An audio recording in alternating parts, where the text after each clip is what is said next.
it started. Just started shelling corn here in middle Georgia. So it's really bright out here. Taking a look at how this combine's doing. I got the John Deere 4400 with the John Deere 444 corn head. I'll show you that in a second. So just started. I'd say it's going pretty good. Flip you guys around here. So check this out. This field just barely goes over that hill. I made one pass, okay? I came down over here and I just circled the end row, got back out on the paved road and went up there, and I had a full load, 100 bushels. That is crazy. So I don't know how many yards this is. It's a pretty good little go. And then I probably went half, so a row and a half filled the thing up. Or sorry, and then I came back around and made this. I'm getting all kinds of messed up here. So this full row, I just got full right here. That's why I'm about to head back out. But this stuff is still standing incredibly well. Combine is doing a great job. Man, this Sureflex corn, this is very unusual for dryland corn here in the state of Georgia. Most of them have turned down, but it's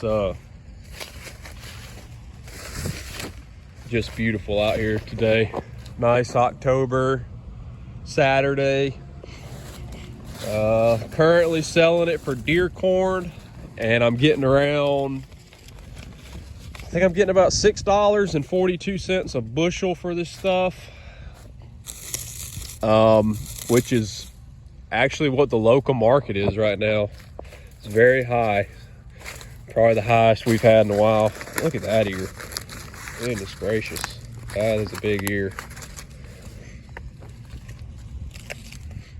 So yeah, combine's doing good. There's a little bit of loss. Most of it's at the header, but it's not bad. It's not bad at all. Let's go take a look at this head.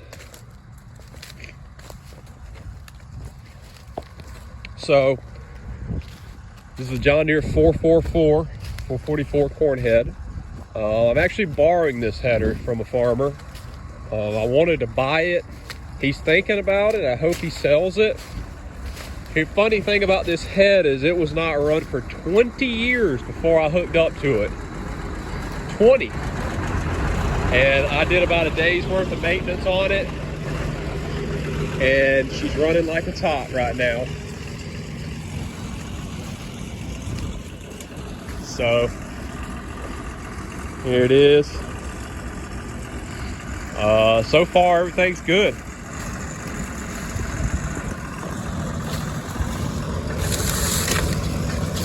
Some of this dang morning glory, I don't have near as much of it as I have in the past, but it's been getting kind of wrapped up right there. Just take a look at this. So I'm happy with this thing. This is really nice header. It was kept under a shed though. I mean, it's been used in 25 years, but honestly, I don't know if I'd even believe it if I walked out into the field right now and saw this for the first time hooked to this combine. I'd say, I wouldn't say that, but I'm trying to find an ear picker, like a 1 or 2 row ear picker, because I think this would be great ear corn, and I've got a lot of customers that want ear corn. Some of this corn, yeah, that's as far as I could reach. It's beautiful. All right, so that's a little bit of corn update. Thank you guys for watching. I'll give updates as I can get them, but right now it's looking pretty dang strong. So, see ya.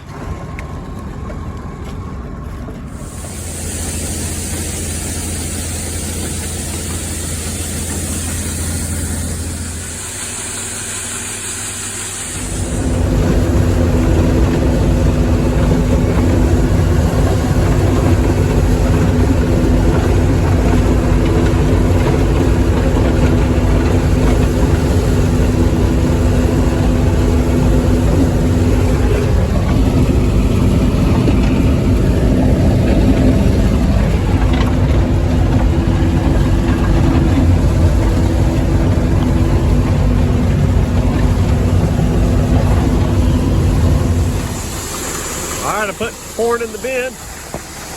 This is a first. Unfortunately, the bolt in the sprocket that holds the sprocket in broke. And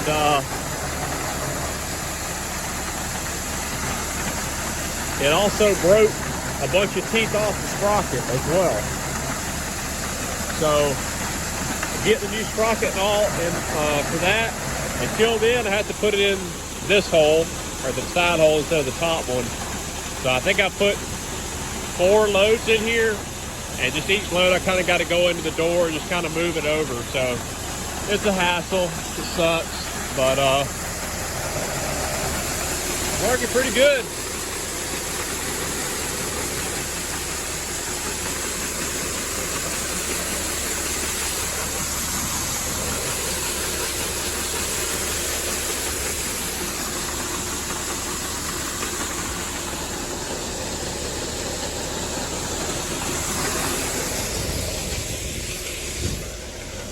I love this wagon.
Okay, wrapping up this corn field here.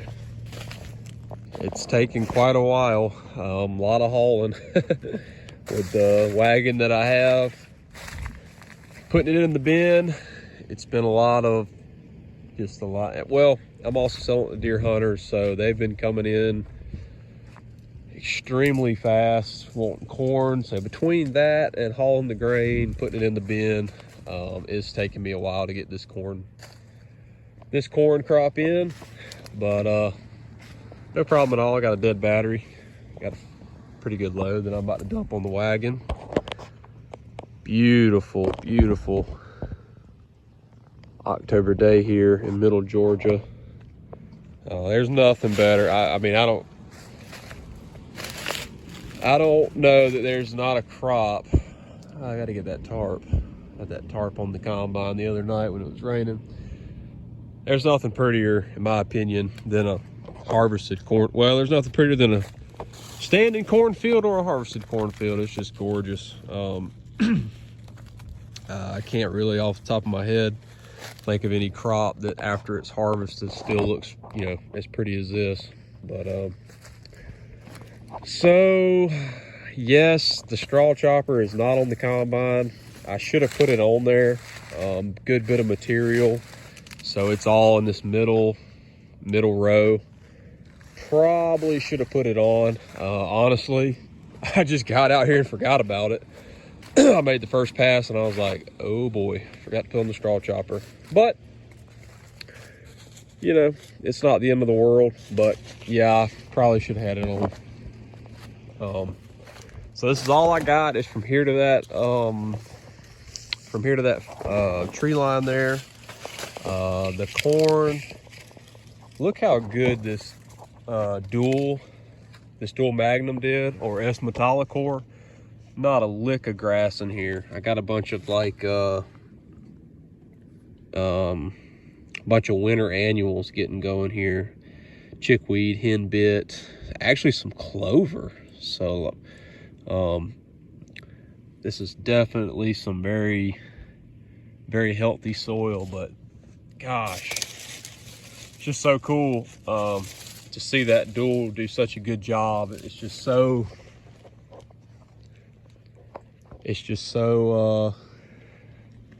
clean as far as grass goes. Don't let conventional corn weed control scare you, because I'm telling you, there's nothing much different, except you can't use Roundup. But you should be using, if anybody out there is considering growing conventional corn or is worried about the weed control, if you use a strong rate of a Group 15 herbicide, as a matter of fact, you can put it out, you know, ahead of planting to make sure it gets incorporated. Obviously, planting it, spraying it behind the planter is your most risky option because of the possibility that you don't get rain activated to get it going before the grasses get going. But you can still spray the Group 15 herbicides after the corn has emerged. So if you do that, now I can't speak to any problem grasses, but at least in our area, if you put out that Group 15 herbicide, you're gonna stay clean. So that's just what I've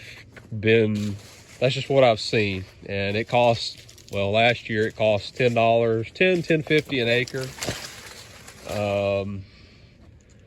Who knows what it's going to be this year. I'm probably going to go ahead and buy my S Metallicor just to have it here on the farm, because it's such an important piece of basically my whole program. If I didn't have that, honestly, I wouldn't be able to grow conventional corn. So I'm hearing the prices are kind of going up on that, so I'm probably going to go ahead and go get it on the farm in case things get crazy and I'm not able to get it, which would be pretty detrimental.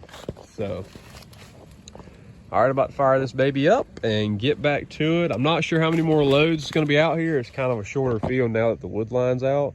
Instead of going long straight rows, I'm on these little small rows, but it's still turning out really well. So I got to get this going. I actually got some customers coming to get some corn here in a little bit. So yeah.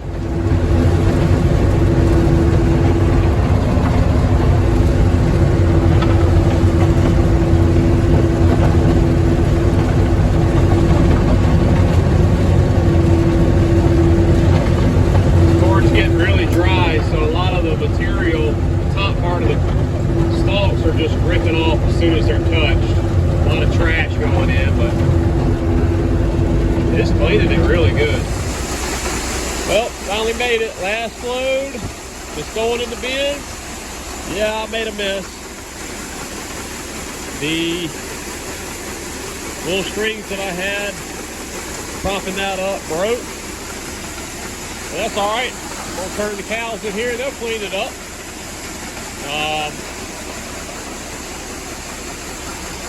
So yeah, had a little problem with the auger. The crank broke, so I had to improvise. I got to get that fixed before I can move this auger, but oh crap, I don't know what's going on there, but yeah, last load. I've sold a lot of corn out of the field. I thought this would be much more full.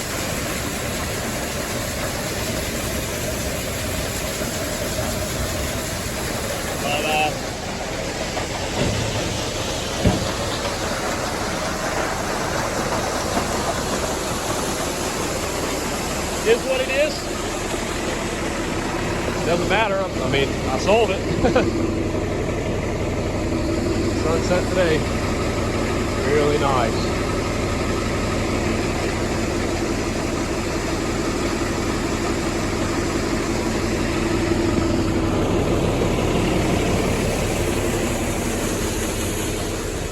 I love this wagon.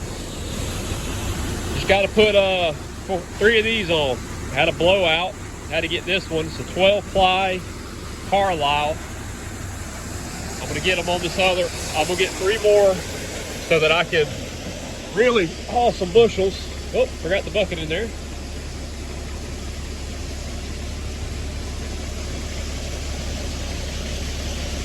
But I'm going to do a winter project on this, get the hopper extension, so I'm excited about it.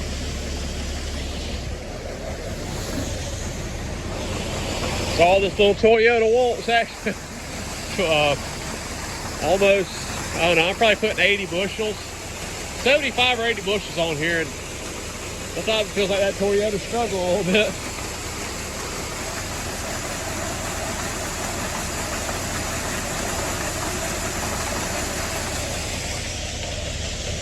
These cows have been, I let them in here to eat a load, and they just won't go away. Every time they hear that tractor crank up, they come running. Got a nice little heifer right here.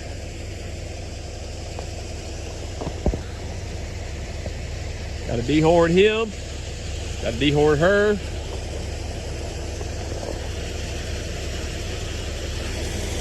Old bull. Trying to get rid of him. These 4 Holsteins will be slaughtered before spring.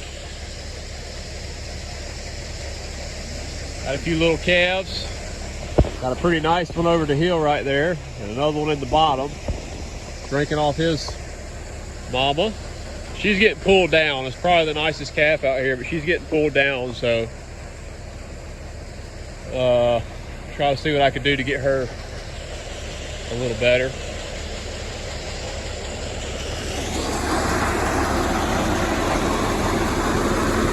I'm interested to see now what the guy will charge me for the auger. Hopefully not too much. I've got clogged up here with a cob, maybe. Oh, we're empty.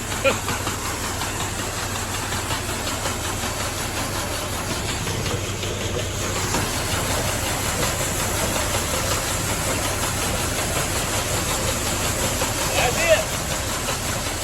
I'm about to scoop the rest of this as much as I can out of the way, then I'm gonna let the cows in here. That's it.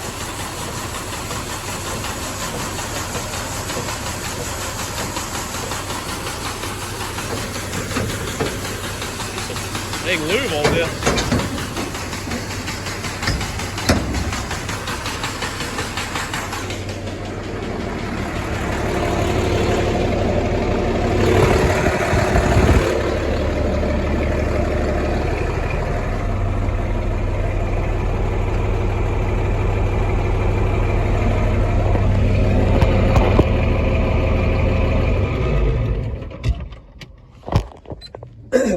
All right, well, now that we're done with the 46, it's going on disc harrow, and I've got to start getting land ready for small grains.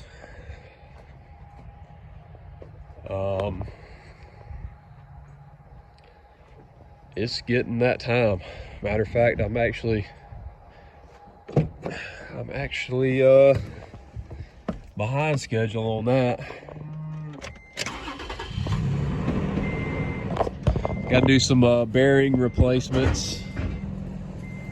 So got a few things to do before I get started, but we'll leave this wagon down here.